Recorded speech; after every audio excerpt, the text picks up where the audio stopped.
Hello everyone, it's time for my top 3 cards for Dominaria.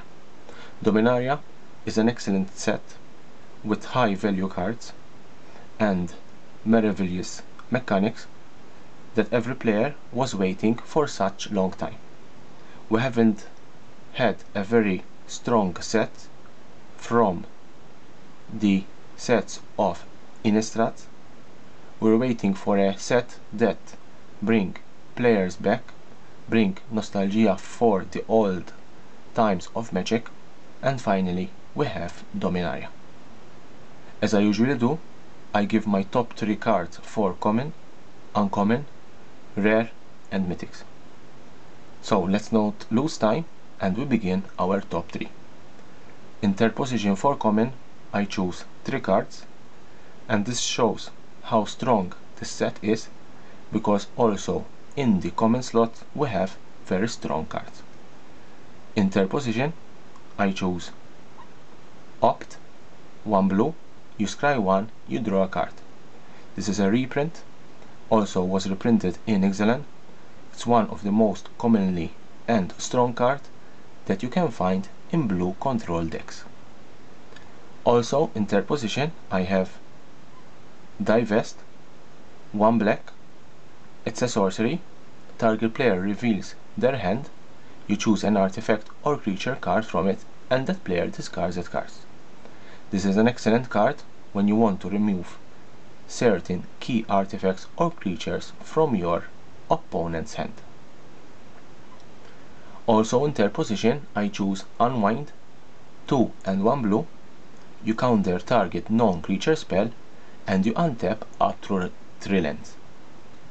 This is a free card, a free spell, where you tap 3 lands, you counter a non-creature spell, an instant, a sorcery, a planeswalker, an artifact, an enchantment, and you untap back those 3 lands.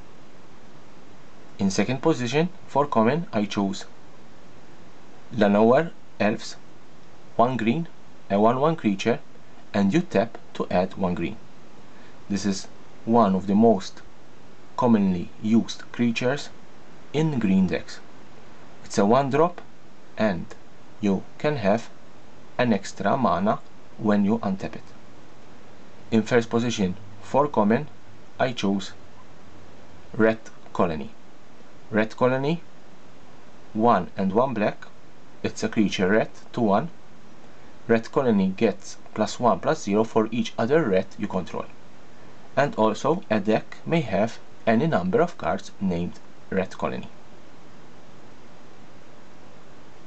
For the uncommon, in third position I choose Song of Reliance, 1 and 1 green. This is one of the sagas.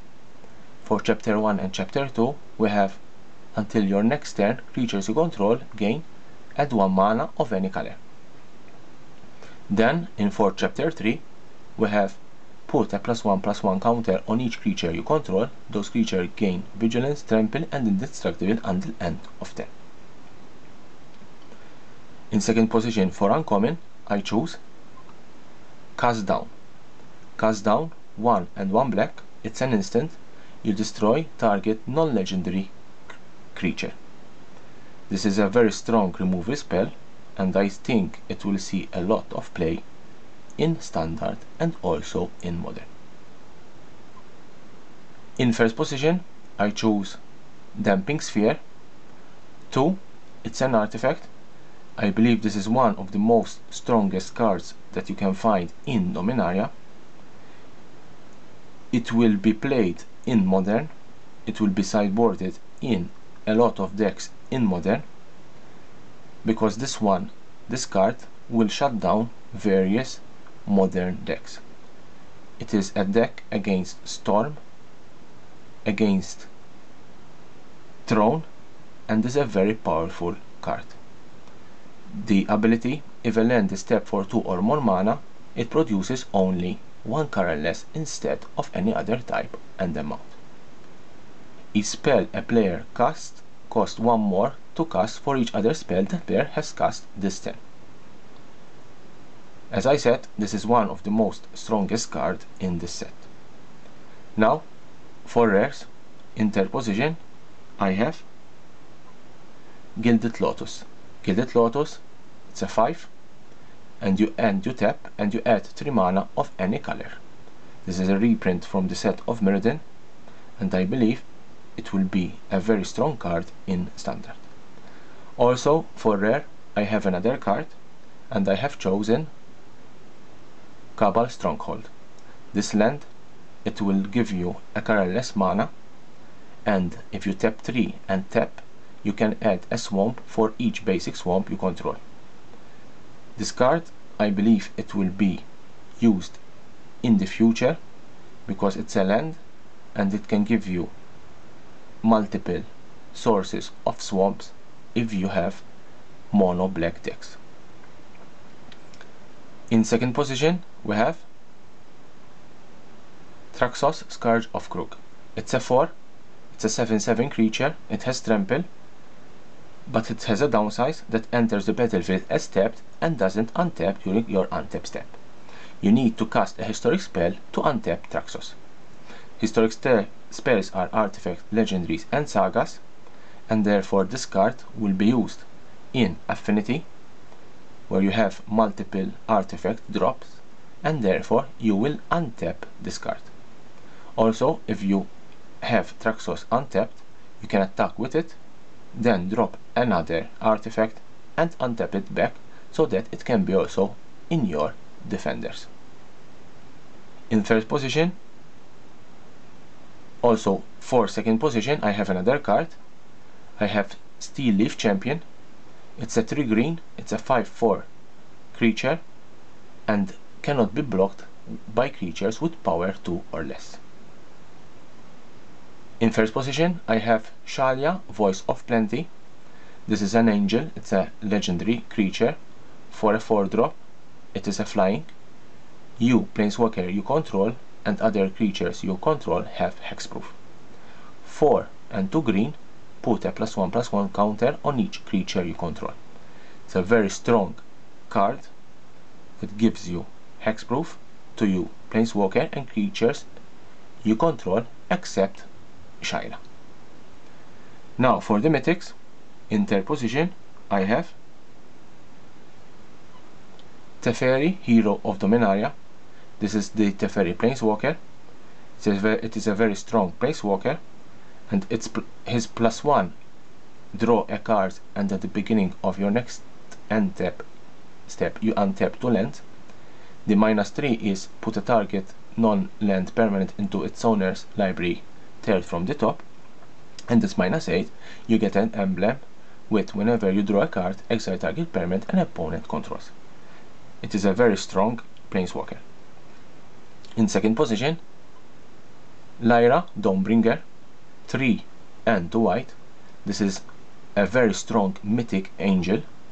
It is a 5/5. It has flying, it has first strike, and it has lifelink. And also other angels you control get +1/+1 and have lifelink.